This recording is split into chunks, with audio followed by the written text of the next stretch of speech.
એક તરફ સરકાર દ્વારા વિકાસના મોટા મોટા દાવા કરવામાં આવે છે, બીજી તરફ છોટાઉદેપુર જિલ્લાનો એક મુખ્ય માર્ગ લોકો માટે જીવલેણ સાબિત થઈ રહ્યો છે। કવાંટથી રેણધાને જોડતો સ્ટેટ આરબી વિભાગનો 13 કિલોમીટરનો માર્ગ છેલ્લા ઘણા વર્ષોથી અત્યંત બિસ્માર હાલતમાં છે। મધ્યપ્રદેશને જોડતા આ મહત્વના રોડ પર એટલા મોટા ખાડા પડ્યા છે કે ડામરનું નામો નિશાન મટી ગયું છે અને આખો રસ્તો ધૂળિયા માર્ગમાં ફેરવાઈ ગયો છે। ધૂળની ડમરીઓ વચ્ચે અકસ્માતનું જોખમ સતત તોડાઈ રહ્યું છે। ખરાબ રસ્તાને કારણે સગર્ભા મહિલાઓ કે બીમાર દર્દીઓ માટે સમયસર 108 એમ્બ્યુલન્સ પણ નથી પહોંચી શકતી। પૂરતી બસ સેવા ન હોવાથી સ્કૂલ કોલેજના વિદ્યાર્થીઓનું ભવિષ્ય પણ જોખમમાં મુકાયું છે। જોકે આરબી વિભાગના અધિકારીઓ આ રોડ માટે 73 કરોડ રૂપિયા મંજૂર થયા હોવાનું અને ટૂંક સમયમાં કામ શરૂ કરવાનું રટણ કરી રહ્યા છે, પરંતુ અગાઉના પોકળ આશ્વાસનોથી કંટાળેલા સ્થાનિકો અને સરપંચોએ ચીમકી આપી છે કે જો વહેલી તકે કામ શરૂ નહીં થાય તો ગાંધી ચિંધ્યા માર્ગે ઉગ્ર આંદોલન કરવામાં આવશે।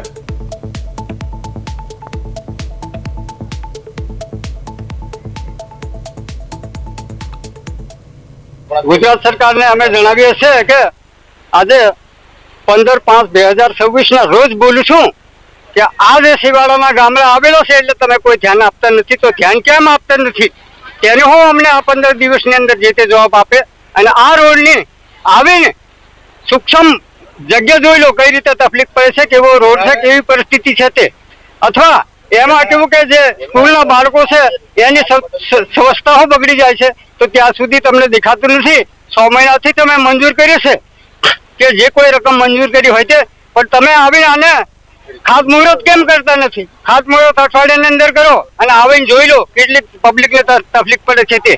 અને આ રોડ છે લગભગ કવાંટથી 13 કિલોમીટર આવેલો છે અને આવવા જવા માટે બાળકોને તકલીફ પડે છે અને કોઈ બી સરકારી કર્મચારી આવે છે એમને બી તકલીફ પડે છે। અને આ એક શિવાળાનું ગામડું છે એમાં અમને પાણી પીવાની બી કોઈ વ્યવસ્થા નથી। ઘર છે નળ બોલો છો તમે તો બેન્ચીસ પર ખુરશી પર બેસી, પણ તમને આ દેખાતું નહીં એ બી જોઈ લો। પાણી વ્યવસ્થા બી જોઈ લો, શિક્ષણ વ્યવસ્થા બી જોઈ લો અને માણસો સ્વસ્થ છે કે અસ્વસ્થ છે તે બી જોઈ લો। અઠવાડિયે રોડની પરિસ્થિતિ હાલ ગંભીર છે। કવાંટ જવા માટે કલાકથી 1.5 કલાક નીકળી જાય છે, જવા આવવા બહુ તકલીફ પડે છે અને સ્વસ્થતાઓ ખરાબ થઈ જાય છે। આવી પરિસ્થિતિમાં અમે છે। અમારો જે શિવાળાના ગામડાના તમે એમ ગણશો કે શિવાળાના ગામડાને અમે બધો લાભ પહોંચાડ્યો છે એવું કહો છો, કયા લાભો પહોંચાડો છો તમે? આ જે રોડ કેવી પરિસ્થિતિમાં છે તે તમે આવીને જોઈ લે અને ખાતમુહૂર્ત અઠવાડિયાની અંદર કરે એવી અમારી માંગ છે। કવાંટ તાલુકાના કવાંટ રેણધા રસ્તો 0 થી 13 કિલોમીટર MDR રસ્તો છે જે CRFમાં મંજૂર થયેલો છે 73 કરોડ। આ રસ્તાનું કામ હાલ DTP સ્ટેજે છે। એસ્ટિમેટ ટેકનિકલ સેન્કશન થઈ ગયા છે, DTP મંજૂરી હેઠળ છે। DTP મંજૂર થયેથી એનું ટેન્ડર પ્રક્રિયા હાથ ધરવામાં આવશે અને જે બી ટેન્ડર પ્રક્રિયા કમ્પ્લીટ થશે એજન્સીને વર્ક ઓર્ડર ઇસ્યુ કરવામાં આવશે અને રસ્તાનું નવીનીકરણ સ્ટ્રેન્થનિંગ કરવામાં આવશે। હા, હાલ રસ્તામાં રિપેરિંગ કામ કરી અને ટ્રાફિકેબલ પોર્ટલ સીલ કરી અને ટ્રાફિકેબલ રાખવામાં આવશે। 13 કિલોમીટર એમપી ને જોડતો રોડ આવેલો છે। સરકારશ્રીને વારંવાર રજૂઆત કરવા છતાં હજુ સુધી કોઈ ધ્યાને લીધેલું નથી। ખાલી 73 કરોડ રૂપિયા મંજૂર થયો એવું બોલે છે, પણ કારે અમારા લોકો બધા મરી જાય, બોર્ડર વિલેજના લોકો આવેલા છે ત્યારે રોડ બનાવવાનો છે। એટલે તાત્કાલિક રોડને બનાવે અને અમારે બહુ મોટી સમસ્યા આવે છે। મોટા મોટા વાહનો જાય છે, આજુબાજુ ઘરો આવેલા છે, એમાં કેટલું ધૂળ પડે છે અને આ અમારો 13 કિલોમીટર તાત્કાલિક રોડ મંજૂર થયેલો છે અને તાત્કાલિક બનાવે। અમારે ચોમાસામાં ખેતી માટે વાહન વ્યવહાર કઈ રીતે લીજવાનો, કઈ રીતે લાવવાનું, માલ મટીરિયલ ખાતર છે એ તાત્કાલિક સરકાર ધ્યાન પર લઈને તાત્કાલિક કામને ચાલુ કરે એવી અમારી। કવાંટથી રેણધા રોડ 13 કિલોમીટરનો આ રસ્તો છે।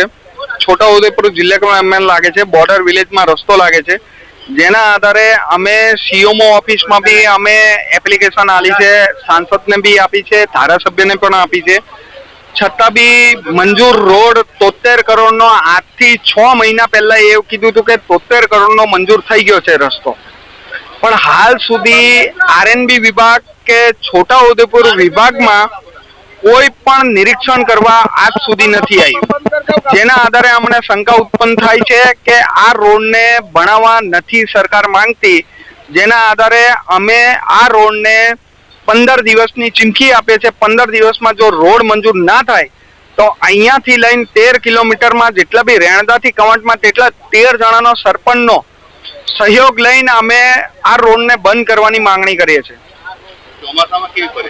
ચોમાસામાં સાહેબ આ રસ્તો જો ચોમાસું આવતું 2-3 મહિનામાં ચોમાસું આવે છે તો જો રોડ બનાવવા ના આવે તો આ ખાડાઓ એટલા હશે જેના આધારે ખૂબ તકલીફ પડશે એની ખાતરી છે. અકસ્માતો તો દૂરની વાત, પણ હાલ લગ્નોની સિઝન ચાલવાથી આ રોડ પર ફૂલ અકસ્માતો થાય છે. અને બીજી વસ્તુ કે અહીંયા ગર્ભવતી મહિલા કે કોઈ પણ 108 આવે છે તો 108 ની અહીંયાથી કવાંટ જવા માટે કલાકથી 1.5 કલાક.